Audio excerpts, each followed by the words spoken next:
Hello, I'm Brea Parnell. Welcome to our first episode of the semester for TMN Television on August 17th.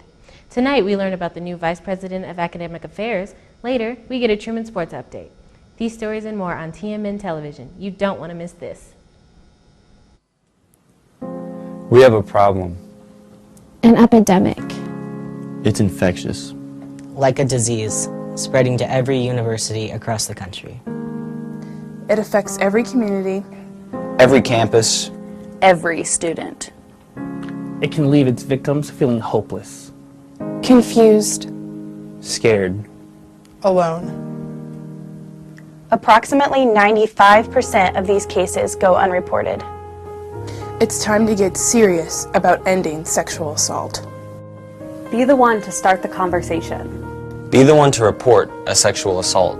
Be the one to know you are not alone. 1 in 5 women. 1 in 16 men are affected by sexual assault in college.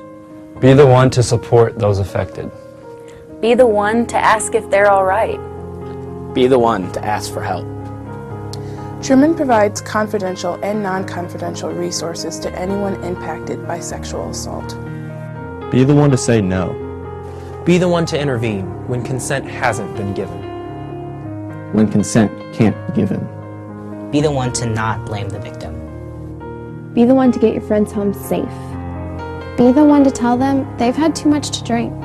Be the one to survive, to thrive. To advocate. Be the one to cultivate a culture of respect. Of bravery. Of responsibility. Of dignity. Of courage. Of accountability. Of honesty. Of trust. Of hope. Be the one to pursue a safer campus. Be the one to stop sexual assault.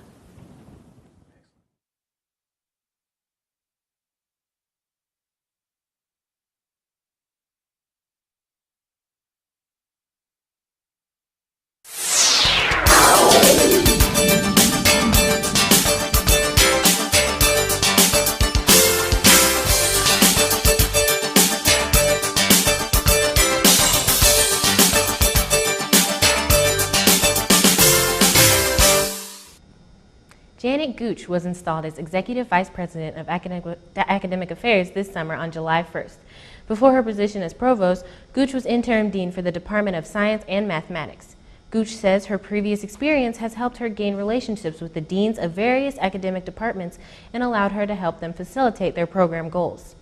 Gooch says her priorities as the new provost will include working on revisions to the liberal studies program and increasing high-impact experiences for students in these programs, such as study abroad and dual credit. Next, stay tuned to learn how to stay safe during next week's eclipse. But first, let's take a look at this week's forecast.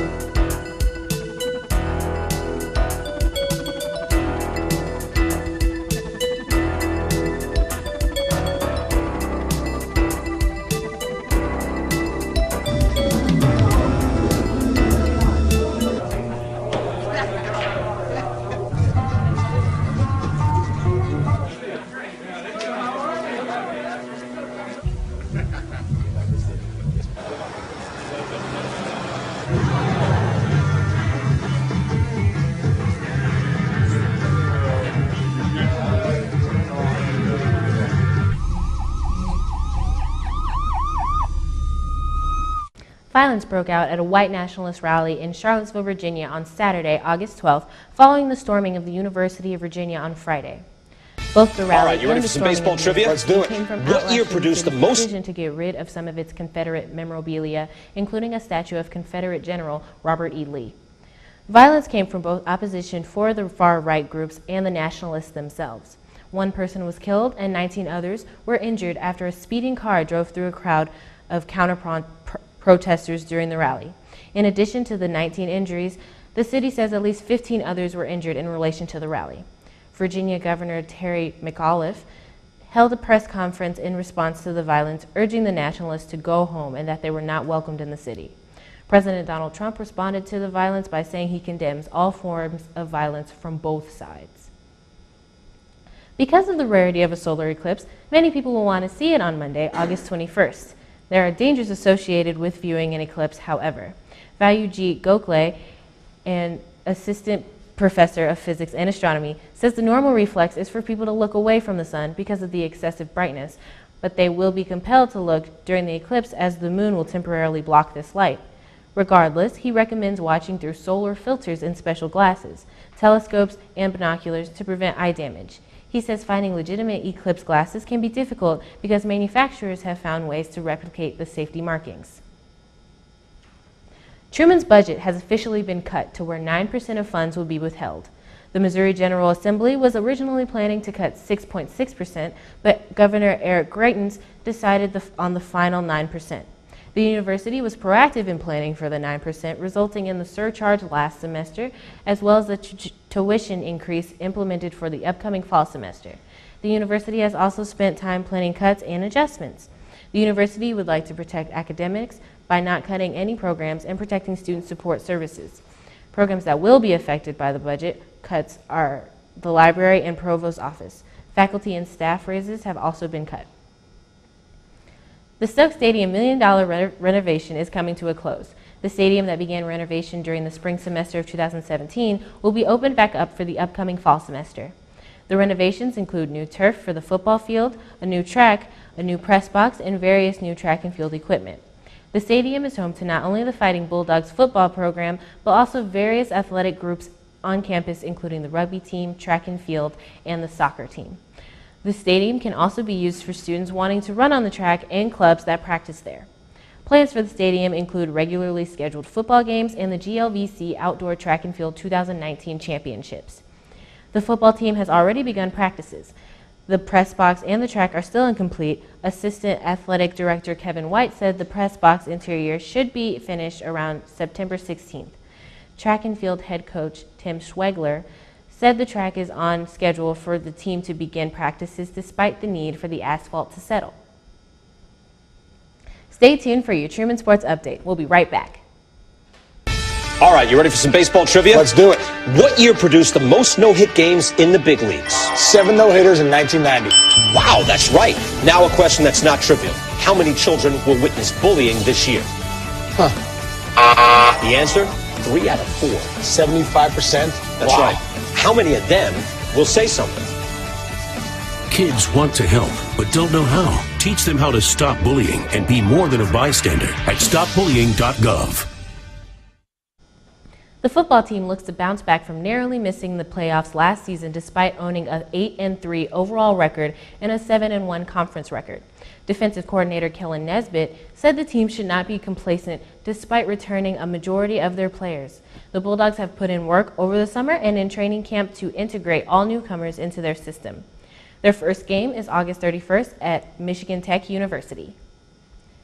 The women's soccer team looks to find success following a season where they qualified for the national semifinals. The team graduated 7 seniors and added 7 freshmen. Head coach Mike Cannon said the team needs to play the same style to make it back to the NCAA tournament. Their conference schedule includes other tournament qualifiers, Waukesha University and the University of Missouri St. Louis. Their first game is August 31st at Ashland University. The men's soccer team started preseason practice last Saturday, looking to improve their 6-7-4 record. Most of their losses last year were won by 1 or 2 goals. Senior defender Nicholas Clem said last season did not reflect their talent, and the team this year will have a selfless mindset. Head coach Duke Cochran said the team will have a lot of returners and are close to where they want to be. The Bulldogs will begin their season at Quincy University Friday, September 1st against Lindenwood University. This has been your Truman Sports Update. Stay tuned after the break. We'll be right back.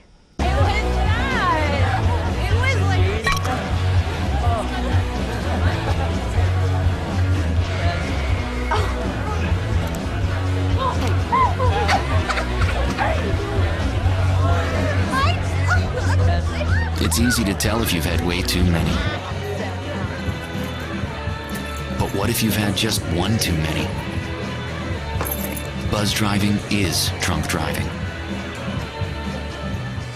Thank you for tuning in with us tonight. For complete news coverage, be sure to stay tuned to KTRM and pick up a copy of the index. Also, check our news content on tmn.truman.edu. Also, be sure to check out our variety show segments. You can also follow TMN on Facebook, Twitter, and Instagram for breaking news updates. And if you missed part of our broadcast tonight, check out TMN TV on YouTube. From all of us at TMN, thank you for tuning in and have a great rest of the week.